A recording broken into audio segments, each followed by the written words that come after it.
natin sa 5 to 8. Praise God, samahan niyo muna ako sa pag-aalay. Praise God. O dakilang amang Diyos, na amin na makapangyarihan sa lahat. Muli, Ama, kami po ay naririto sa pangalan ng bugtong na anak. Kami nagpupuri sa iyo, Ama. Magpapasalamat sa lahat ng mga bagay na ginagawa mo sa aming mga buhay, Panginoon Diyos. Maraming salamat sa oras na ito. Nagkaroon pa kami ng pagkakataon na mag-aralan pa muli. Magpasalamat sa iyo, Ama. Patuloy na gabayan mo kami sa aming pag-aaralan. Hindi ang nakatayo dito ang makita nila, Ama, kundi ang mga banal mong salita, Panginoon Diyos. At alam po namin na ang mga bagay na lalabas sa pulpitong ito, Ama, ay patuloy na makakapagpalakas, makakapag-encourage sa bawat isa sa amin na magpatuloy sa paglilingkod sa iyo, Ama. Maraming salamat po sa iyo, O God. Patuloy ka namin pinupuri at nasasalamatan. Ito po ang mga dalangin namin sa iyo sa pangalan ng bugtong na anak, aming Panginoong Yesus. Amen. Iskad, at tayo po tumuhay na sa Biblia sa Isaiah chapter 1. Praise God. Chapter 6 verse 1 and 2 and then 5 to 8. Nakita niyo na po ba, mga kapatid? Praise God. Sabi niya sa 1, In the year that King Uzziah died, I saw also the Lord sitting upon a throne, high and lifted up, and his train filled the temple. Above it stood the seraphims, each one had 6 wings. With twain he covered his face, and with twain he covered his feet, and with twain he did fly.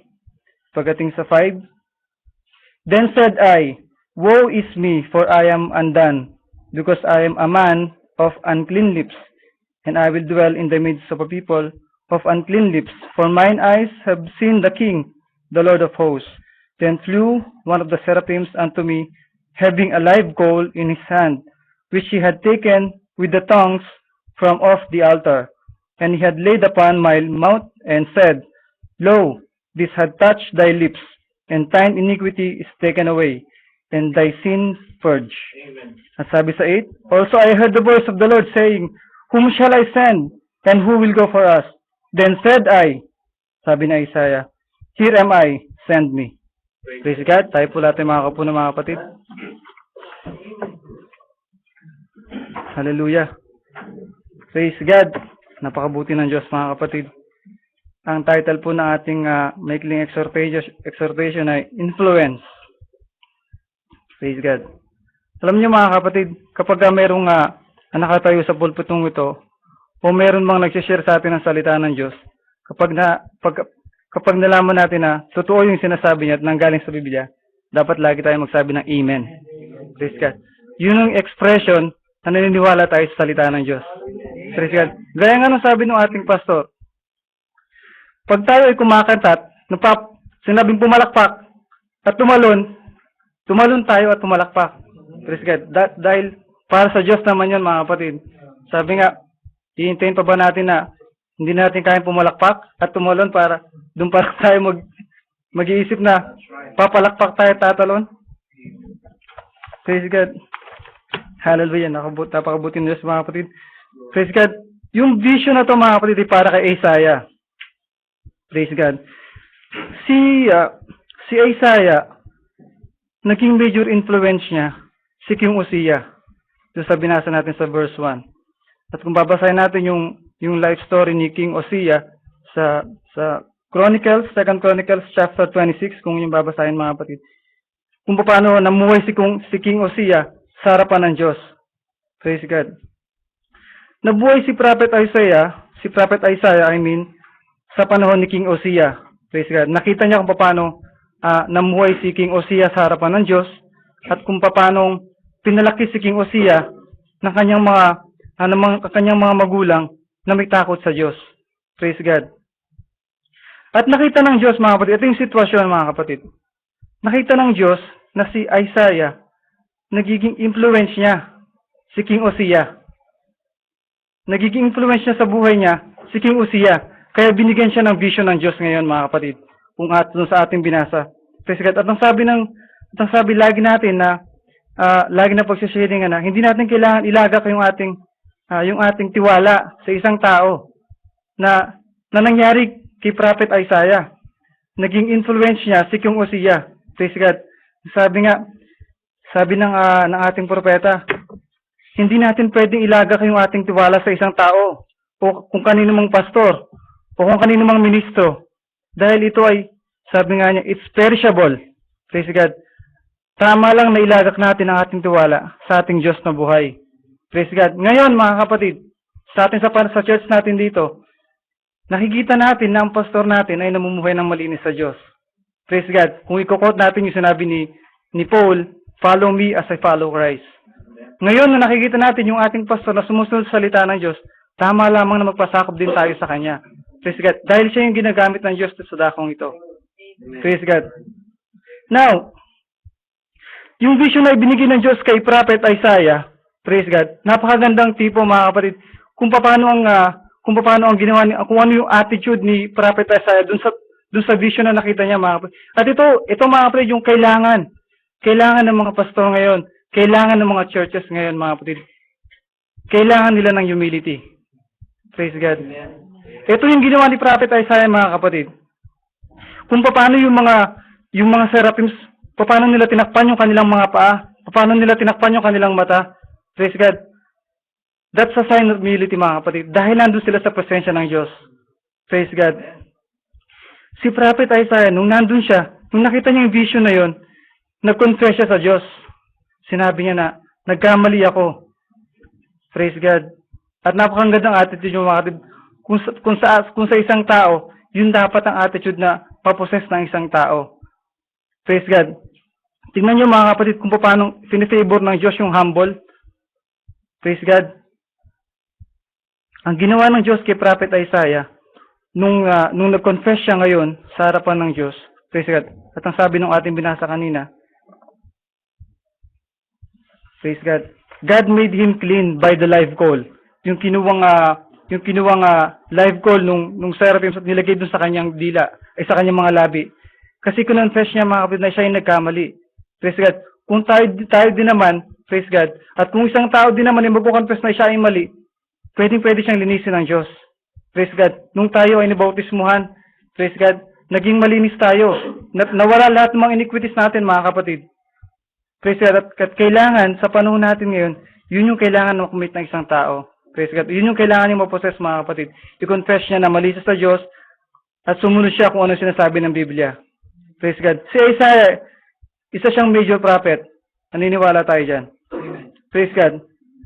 Sa panahon niya, na nabuhay siya sa panahon ng haring si Osiya, praise God, si Haring Osiya, naging hari siya at the age of 16. Praise God. In spite of his age, kahit nagano pa siya kabata, kahit wala pa siya masyadong karanasan, pinagpala siya ng Diyos. Praise God. Sabi nga ng prophet, sabi niya, of all the chronicles of kings, there was none of them, outside of Solomon, that spread out like Osiya. Bakit? Sabi ng prophet, because he set the example. Praise God. He stayed with God no matter what his people thought, what anybody else thought, what his politicians that tried to influence him, he stayed directly with God. Hindi siya umalis sa Diyos. Kaya nalugod ang Diyos sa kanya. In spite dun sa young age niya, pinagpala siya ng Diyos. Praise God. Ngayon din sa atin, mga kapatid, hindi mahalaga kung gaano katanda, hindi mahalaga kung gaano kabata sa pananampalataya. Praise God. Basta't lumakad ka ng matuwid sa Diyos, pagpapalain ka ng Diyos. Paano pinagpala si Joseph, mga kapatid? Paano lahat ng kanyang hinawakan ay pinagpapala ng Diyos? Praise God. Dahil lumakad siya ng matuwid sa Diyos. At ito ay napakaganda example para sa atin. Praise God. Ngunit mga kapatid, nagkaroon ng problema. Dahil sa pagiging laman ni King Osiya, siya rin ay tao at nasa laman, praise God, nagkaroon ng problema. Praise God. Dahil sa blessings, dahil sa favor na nare-receive niya sa Diyos, na-pop up si Hosea, mga kapatid. Sabi nga ng prophet, sabi dun kung babasahin natin yung 2 Chronicles, sabi, his heart God lifted up, sabi gano'n. Nagkaroon siya ng parang pagmamataas, praise God, na kahit anong gawin niya, ay pagpapalain ng Diyos. Akala niya, nagkaroon siya ng matinding confidence, mga kapatid.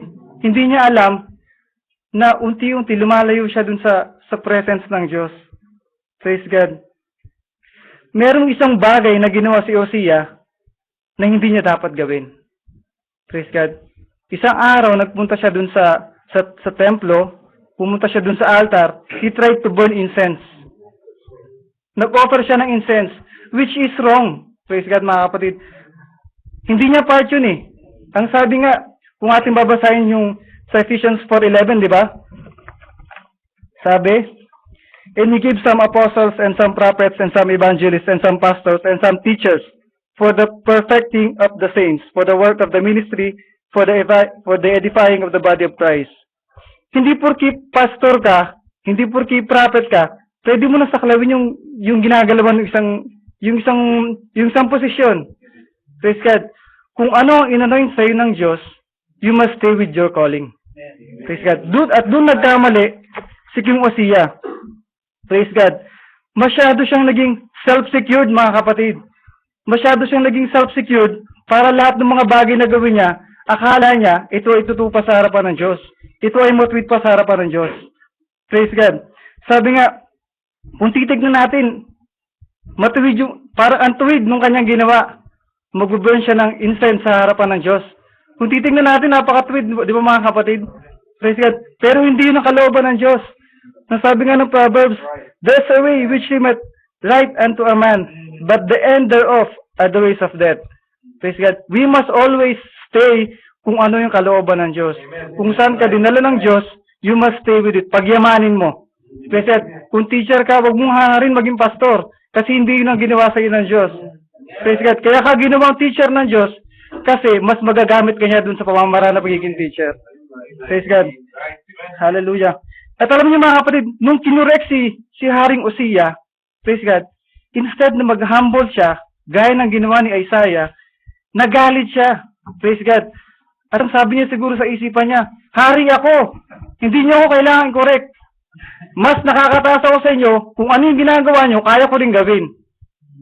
Praise God. Pero hindi yun ang pamamaraan ng Diyos, mga kapatid.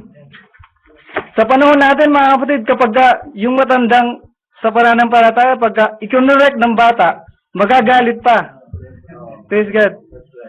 Dahil dun sa tinatawag nilang experience, mas may experience sa salita ng Diyos, mag-aral ka pa, sasabihin sa'yo. Lahat tayo mga kapatid, subject sa correction ng word. Walang exempted. Praise God. Lahat tayo exempted sa correction ng Diyos. Either kaumpisa mo pa lang sa pananampalataya o gaano ka pa katagal sa pananampalataya, kahit pa pastor ka, basta't kinurek ka ng word, you should be always humbled. Praise God. Right away mga kapatid, alam niyo nangyari kay Hosea. Nagkaroon siya ng ketong. Sabi nga, he was a leprous, sabi na ating prophet. Praise God. At itinipon ni Brother Branham yung leprosy sa sin. And it's communicable, contagious, nakakahawa, mga kapatid. Madaling makahawa.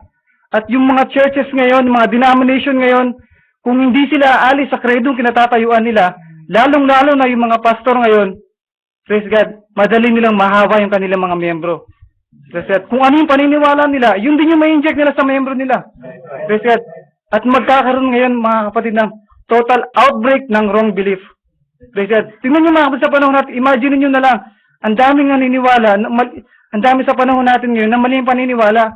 Hindi ba outbreak ng wrong belief yun, mga kapatid? Praise God. Kahit mapalad tayo, mga kapatid, nandito tayo sa purong salita ng Diyos.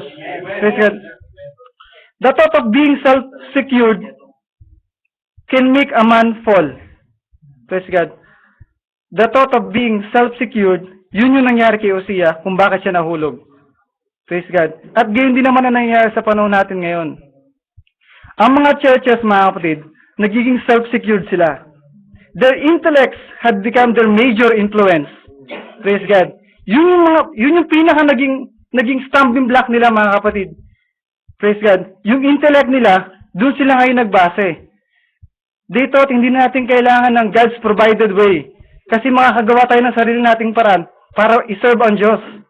Praise God. Pero hindi nila alam, mga kapatid, lumalayo sila sa kalooban ng Diyos. Praise God.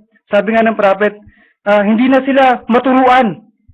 Sila yung church na know-it-all church, sabi ng ating prophet. Alam na nila ang lahat. Hindi na nila kailangan yung Diyos kasi know-it-all lang nga eh. Praise God. Hallelujah.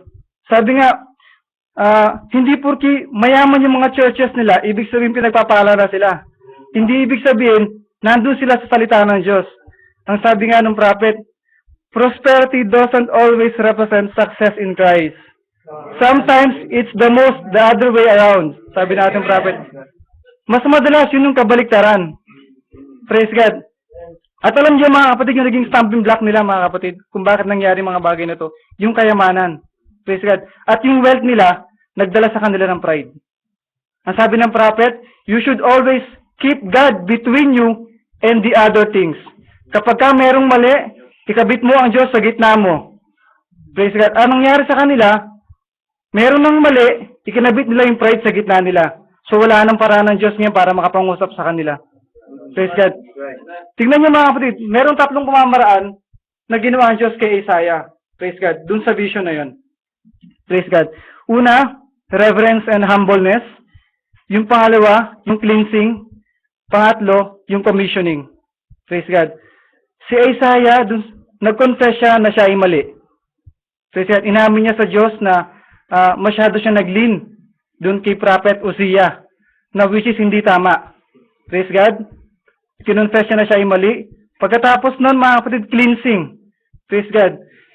Sabi nga, God made him clean by the live coal. Praise God. By fire, sabi ng prophet. Nilinis siya ng Diyos. Praise God. After niyang malinis, yung commissioning. Praise God. Ang sabi ng Diyos, hindi ba? Sabi ng prophet, he went into action. Agad-agad, right away. Sabi niya. Kasi sabi ng Diyos, God said, who shall I send and who will go for us? At ang sabi ni Prophet Isaiah, praise God, here am I, send me. Praise God. Ang sabi ng Bible, go ye into all the world and preach the gospel. Praise God. And these signs shall follow them that believe. Praise God. At itong 3 bagay din na ito ang kailangan na gawin ng isang pastor, kailangan gawin ng isang church. Praise God.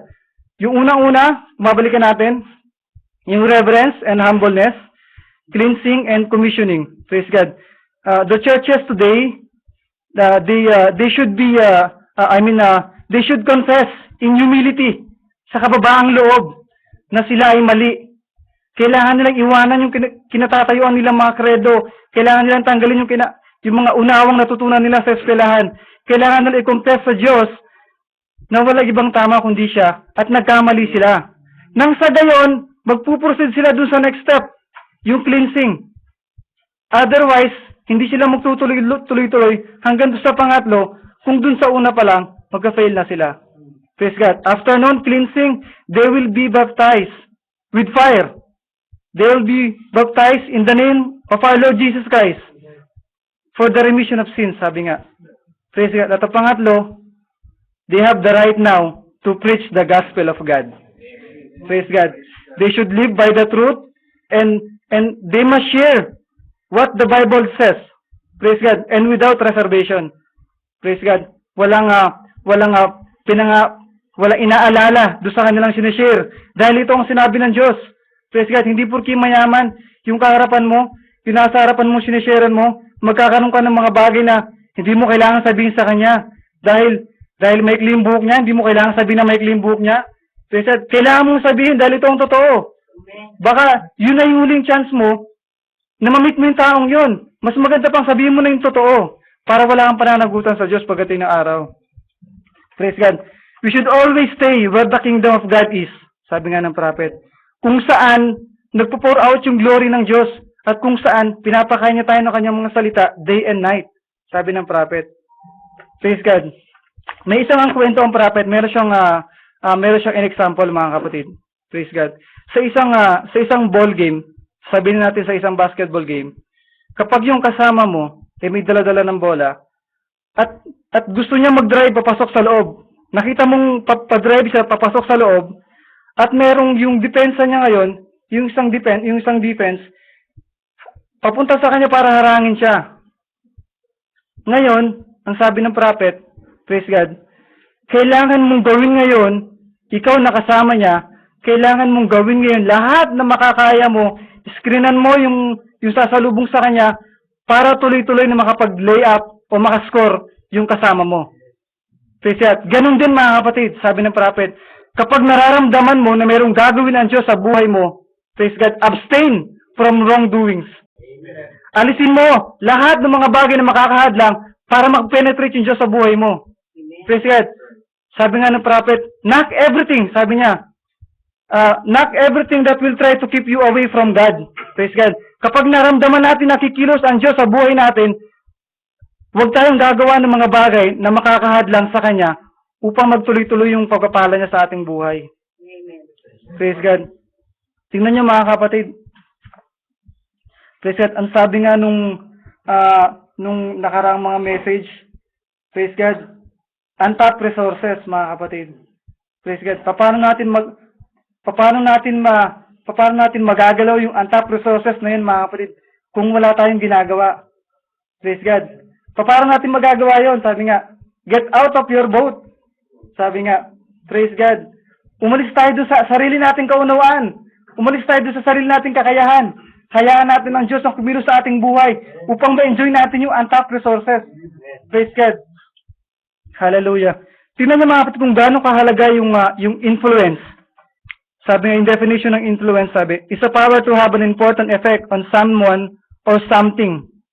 Ang sabi ng prophet, your family is what you are. Sabi ng prophet, every one of us parents could influence our children to be better. Praise God. Dahil sa panahon natin, tayo namumuhay sa salita ng Diyos, ang sabi ng prophet, meron tayong 98% ng chance para mapalaki natin mabuti yung ating mga anak. Kasi nandun tayo sa program ng Diyos eh. Sumusunod tayo sa salita ng Diyos. Kaya ang sabi ng prophet, malaking chance natin na mapalaki natin yung ating mga anak nang sumusunod din sa kanyang mga salita. Praise God. Alam niyo mga kapatid, may mga bagay lang minsan na nangyayari sa ating buhay. Praise God. At hindi naman natin sinasabi na parusa ito ng Diyos. Pag minsan may mga dumating na problema, pag minsan ito ay mga pagtutuwid ng Diyos mga kapatid. Kasi minsan nakikita niya na nagiging relax tayo sa ating pananampalataya eh. Ayaw ng Diyos na makita sa atin yun mga kapatid. Sabi nga, those little things that we kept undone, yun yung mga bagay na nagpupul us. Yun yung mga bagay na nagpupul sa atin, yung mga bagay na maliliit. Magiging pananalita natin, magiging yung bihis natin, magiging act natin sa sanlibutan, kung paano tayo makisalamuha sa ibang tao mga kapatid. Praise God. Yun yung mga bagay na minsan na maliliit sa tingin natin, yun pala yung nagiging minsan nagiging hadlang o humihila sa atin mga kapatid. Kaya dapat lagi natin i-check yung ating sarili kung ano yung mga bagay na dapat i-correct sa atin ng Diyos. Praise God. Sabi nga ng ating prophet, make our life always counted for God. Dapat lagi natin isipin na yung buhay natin dapat maging malinis lagi sa Diyos. Praise God. Because we are not representing our family name, our father's name. We are representing Christ, mga kapatid. The church, bawat isa sa atin, mga kapatid, ang sabi, in the last days, ang church ay magiging powerful, mga kapatid. Kung na-experience na natin yung power ng Diyos sa atin, mga kapatid, paano pa kung tinanggal pa natin yung mga little things undone? Di ba lalo pa natin ma-experience mga kapatid yung ultimate power ng Diyos? Praise God. Sabi nga, wag ang bawat isa ay maging pabigat, mga kapatid. Paano tayo magiging blessing sa ating mga kapatiran? Praise God. Kapag nakita pa lang natin yung isa nating kapatid, natutuwa na tayo. Nababless na tayo. Praise God. Kaya dapat lagi nating isipin kung ano man yung mga pagkakamali natin noong nakaraan. Sabi nga, wag mo nang tignan yung nakaraan. Magpatuloy tayo sa salita ng Diyos. Praise God, dahil wala tayong ibang itinataas dito. Wala tayong ibang nire-represent dito, kundi ang Church of Christ, mga kapatid. Hindi yung nadudungisan eh. Hindi yung pangalan natin eh. Okay nga lang sana kung yung pangalan natin eh. Pero kung yung madungisan yung pangalan ng Diyos, yun yung mas mabigat, mga kapatid. Baka may mga consequences tayo makaharapin, mga kapatid. Praise God. Hallelujah. Sabi nga, if we profess that we are a Christian, and the way we live as a Christian may influence somebody. Do you believe that, brothers and sisters? Praise God. We may leave this earth, mga kapatid. Mapano man tayo, matulog man tayo, Praise God. But yung influence natin sa isang tao, parang indelible ink yan, mga kapatid. Mag-i-stay yan sa kanyang memory. Praise God. So, bakit hindi natin gawin? Mas maganda yung ganun, mga kapatid. Praise God. Without being aware, mga kapatid, nung nalaman nung sanlibutan ay tayo naging mga sinasabi nilang Kristiyano, sabi nila, kumbaga minsan inaano pa nila yung pagiging Kristiyano eh. Magsimula nung tayo naging Kristiyano, yung mga mata ng mga yan laging nasa atin. Hinihintay nila na magkamali tayo para meron silang maibato sa atin. Kasi iba yung paniniwala natin sa kanila eh. Kaya ang gagawin nila ngayon, maghanap sila ng mali para ibato sa'yo. Praise God. Ngayon, mga kapatid, ang mas magandang gawin nating motivation, yung lumakad ng malinis lagi sa harapan ng Diyos. Gawin nating motivation na huwag tayong gumawa ng mali upang hindi tayo mapulaan ng iba. Nang sa gayon, mga kapatid, in that way, lalong mababless ang Diyos sa atin. Praise God. The more God pleases in you, the more God will bless you. Amen? Amen. Praise God. The more God blesses us, sabi nga, the more that we are experiencing the power of God. Amen? Amen. Praise God. Yung mga sarapim yung mga kapatid, nung nandun sila sa presence ng Diyos, tinakpan nila yung mukha nila, tinakpan nila yung mga paa nila. Praise God. Dahil nandun sila sa glory ng Diyos, nandun sila sa presence ng Diyos. Kaya, nagpa-humble sila sa salita, nag-humble sila sa harapan ng Diyos dahil nandun sila sa glory ng Diyos, mga kapatid. Ganun din sa atin. The more na-experience natin sa buhay natin yung power ng Diyos, yung presensya ng Diyos, the more na lagi tayong maging humble, mga kapatid. Humble and be humble and be humble and be humble. And in that way, mga kapatid, lalo pa tayong pagpapalain ng Diyos. Praise God. Alam niyo, mga kapatid, yung propeta meron siyang motto eh. Yung motto na yun, nakasabit pa dun sa harapan ng bahay niya. Sabi niya, babasahin ko lang. Sabi niya, go no place you would not be wanted to be found if Jesus should come. Huwag ka raw pupunta dun sa lugar na hindi mo gusto makita ka ng Panginoong Jesus pag siya ay dumating. Tama nga naman, mga kapatid. Praise God. Meron pang isa, sabi niya, say nothing that you would not be wanted to be saying if Jesus should come. Huwag kang magsasalita ng bagay na hindi mo gusto makita ka ng Diyos na sinasabi mo yun kapag dumating ang Panginoong Jesus. Mas mahirap yun, mga kapatid. At meron pang isa, mga kapatid. Sabi niya, whatever you do or say, or whatever action that you are performing, do not do. Do not do it if you would not want to be caught in that position when Jesus comes. Itong mahirap, mga kapatid. Pag meron tayong bagay na ginagawa na hindi tama, praise God, at darating ang Panginoong Yesus. Alam mo na, mga kapatid, alam mo na hindi ka maliligtas. Praise God. Hallelujah. Yung mga kapatid, bilang pagtatapos, praise God, sa mixing exhortation lamang, ang sabi ng prophet, say the right thing, do the right thing, think the right thing. Always be thinking right. Sabi ng prophet, do the right thing, that's your duty to God. Think right, that's your duty to yourself. And you're bound to come out right. Praise God. Wala tayong dapat maging influence sa mga kapatid kundi ang salita ng Diyos. Praise God. Let the Holy Spirit influence us always na bumalik sa salita ng Diyos. Walang ibang makapag-influence sa atin, mga kapatid. Itong Biblia, mga kapatid, sabi ng prophet, ito yung ating range finder. Kapag nawawala tayo sa range, bumalik tayo sa salita ng Diyos, ito yung magiging range finder natin. At right away, mga kapatid, mag-humble tayo, ibabalik tayo ng Diyos sa kanyang mga banal na salita. Praise God, tayong lahat ay tumayo na, mga kapatid. Praise God, tayo magpasalamat. Praise God. Hallelujah, o dakilang amang Diyos. Maraming pong salamat, O Ama. Bagamat naging busy sa mga nakarang panahon, O God, ngunit inamin ko po sa aking sarili, O Ama, na dapat magpursigi ako, Panginoon Diyos, upang maging karapat-dapat sa paggamit mo, Ama. Humingi po ako ng kapatawaran sa mga oras na yun, O God. Tunay nga lang na dapat kaming mag-humble, mag-confess na kami ay mali. Walang iba kaming gagawin kundi bumalik sa mga banal mong salita, O Ama. Marami pong salamat. At kung may mga bagay man na lumabas sa pulpitong ito, Ama, na hindi nakalinya sa mga banal mong salita, alam ko po na ang yung mga pinili dito, Ama, kukunin lamang nila kung ano yung nando sa mga banal mong salita, O God. Maraming pong salamat, Panginoon Diyos. Patuloy kitang pinupuri, itinataas ang dakilang pangalan. Ito po mga samot dalangin namin, Sir, sa pangalan ng ibugtong na anak. ang aming Panginoong Jesus. Amen. Amen. Praise the Lord. Hallelujah.